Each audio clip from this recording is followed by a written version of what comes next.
The Battle of Geonosis wasn't a victory. It was the funeral of the Republic. You've spent 20 years watching the Jedi charge into that arena, thinking you were seeing a heroic rescue. But you've been lied to. By the time the sun set on those red sands, the Jedi Order was already dead. They just hadn't realized they were the ones who killed it. We're going to look at the deep lore receipts from the survivors who actually lived through the gore and the incompetence of that day. This wasn't a movie moment. This was a slaughter that shattered every single person who walked off that planet. And that trauma starts with a 10-year-old boy standing alone in the sand, holding the only thing he has left in the galaxy. I want you to really put yourself in Boba Fett's position. The movie cuts away, but the book, The Fight to Survive, stays in the dirt.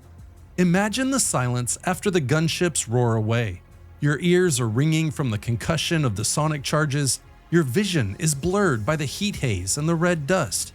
You're dazed, wandering through what is essentially a massive open-air slaughterhouse. The sand under your feet is soaked through with blood of 183 Jedi and thousands of clones. The air smells like ozone, fried circuits, and charred flesh. Every few steps, you're stepping over a broken droid or a cooling body. And then you see it. The helmet was blank and final, like the period at the end of a book. Boba doesn't just find his father's helmet, he finds the end of his childhood. He's 10 years old, staring at the empty shell of the only person who ever loved him. He doesn't cry. He can't. He's in catatonic shock. And then he feels something hit his foot. It's the helmet itself, rolling in the dust, hollow and metallic.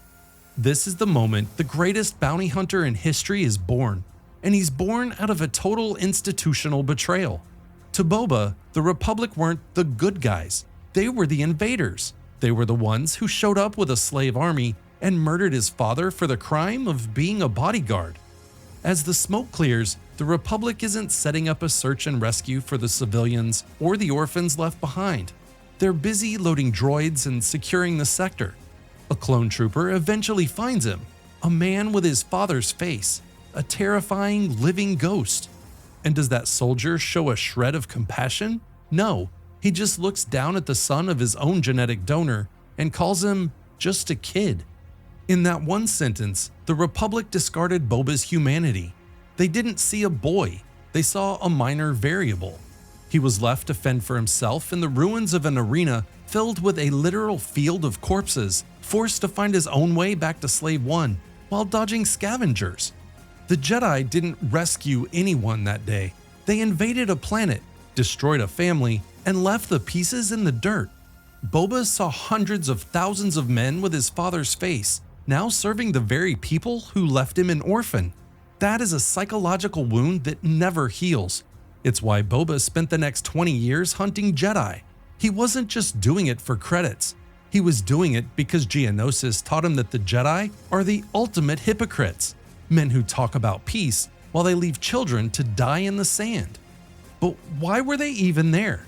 We've been calling it a rescue mission for decades, but that is the lie of the Clone Wars. Let's be real, Geonosis wasn't a rescue. It was a preemptive strike. It was an unprovoked invasion of a sovereign world. The Jedi Council knew that if they didn't act immediately, the Separatists were going to launch their War of Independence, and the Republic would lose its grip on the galaxy. So they used the rescue of Obi-Wan as a legal and moral cover. They brought an entire army to what should have been a diplomatic crisis because they were too afraid to let the Separatists walk away. And it worked. The public bought the story because they saw Jedi saving their own. But as the essential guide to warfare makes clear, the Republic had been looking for a reason to militarize. The foundries on Geonosis were just the excuse. Instead of negotiating, the Jedi became the aggressors. They didn't just stumble into the Clone Wars, they kicked the door down and started them. And no one felt the weight of that moral collapse more than Mace Windu. In the novel Shatterpoint, we get into Mace's head after the battle, and it is a dark, terrifying place. He calls Geonosis the greatest slaughter of Jedi in 4,000 years. He spent his entire life as a keeper of the peace, a man dedicated to meditation and diplomacy, and suddenly he was a butcher. I drown in regret for having spared a life. Mace is talking about Count Dooku. In that arena, Mace saw the Shatter Point. Because of his unique Force ability, he could see the single thread of destiny where he could have ended Dooku right then and there. But he hesitated. He stayed his hand because of the Jedi Code. Because of that 1 second of hesitation, that one moment of Jedi honor, 183 of his friends were torn apart and the galaxy caught fire. Mace describes the Force during the battle as a vast interlocking web of breakage. On Geonosis, that web snapped. He felt the death of every Jedi Knight in that arena. He felt the Republic breaking in real time. But the trauma wasn't just the death. It was the realization that the Jedi had become the very thing they were supposed to fight. They thought they were preventing a war, but they were actually just starting it. They stopped being healers and started being killers.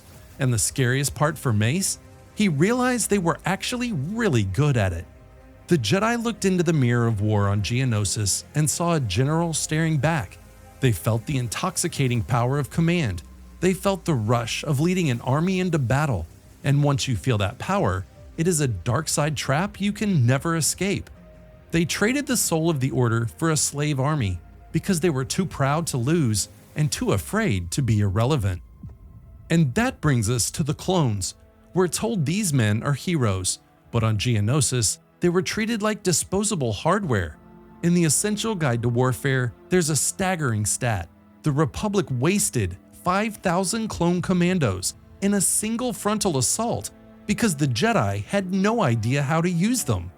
These weren't standard infantry. These were the elite, men who had been raised for 10 years in isolation to be ultimate strike teams.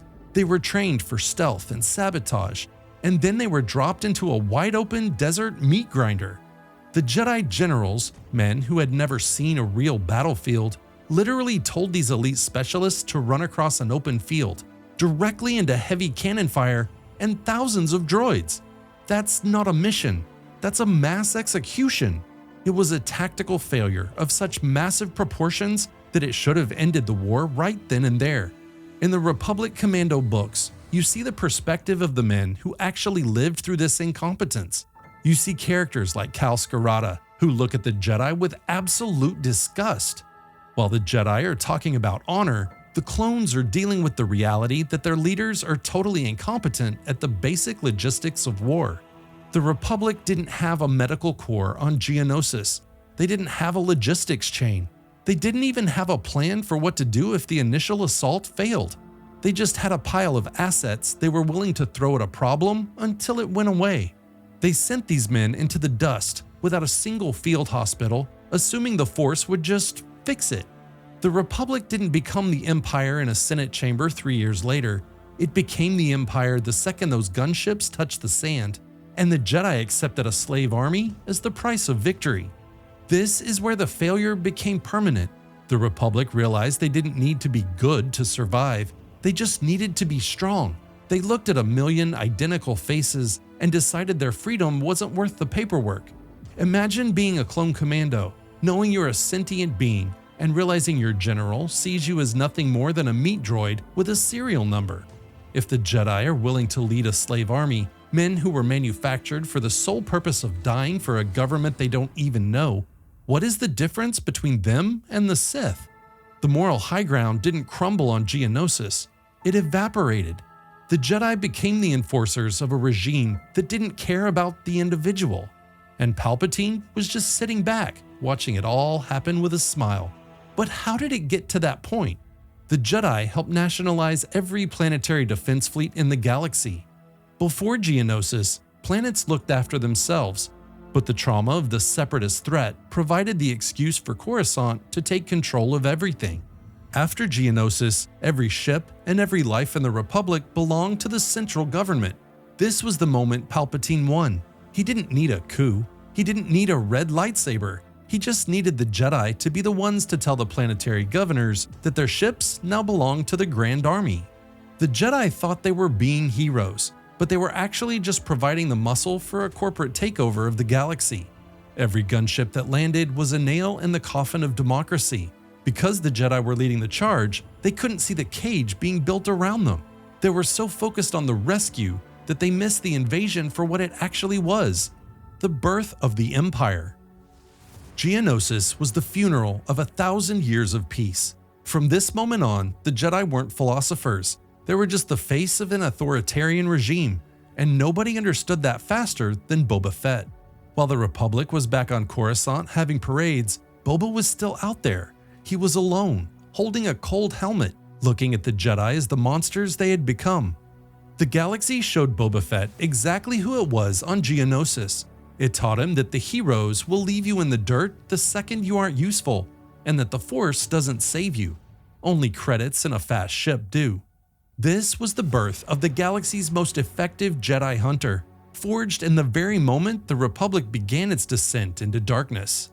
As Mace Windu says in Shatterpoint, on Geonosis, the Jedi gave up being Jedi so they could become soldiers. Once you make that trade, you can't take it back. You can't wash that blood off your hands. The trauma of Geonosis infected the entire Order. It turned them into a political tool and made them blind to Palpatine because they were too busy looking at casualty reports. They became so focused on the war that they forgot why they were even fighting it. And this is the hard truth. The Jedi didn't lose the Republic because they were weak or because they were tricked by a master plan. They lost it because Geonosis proved they were willing to become the Empire, if it meant winning. They traded the light for a slave army, and in that moment, the Sith had already won, not with a lightsaber, but with a choice. The Jedi didn't die in Order 66. They died on Geonosis, the second they decided that surviving the war was more important than being Jedi.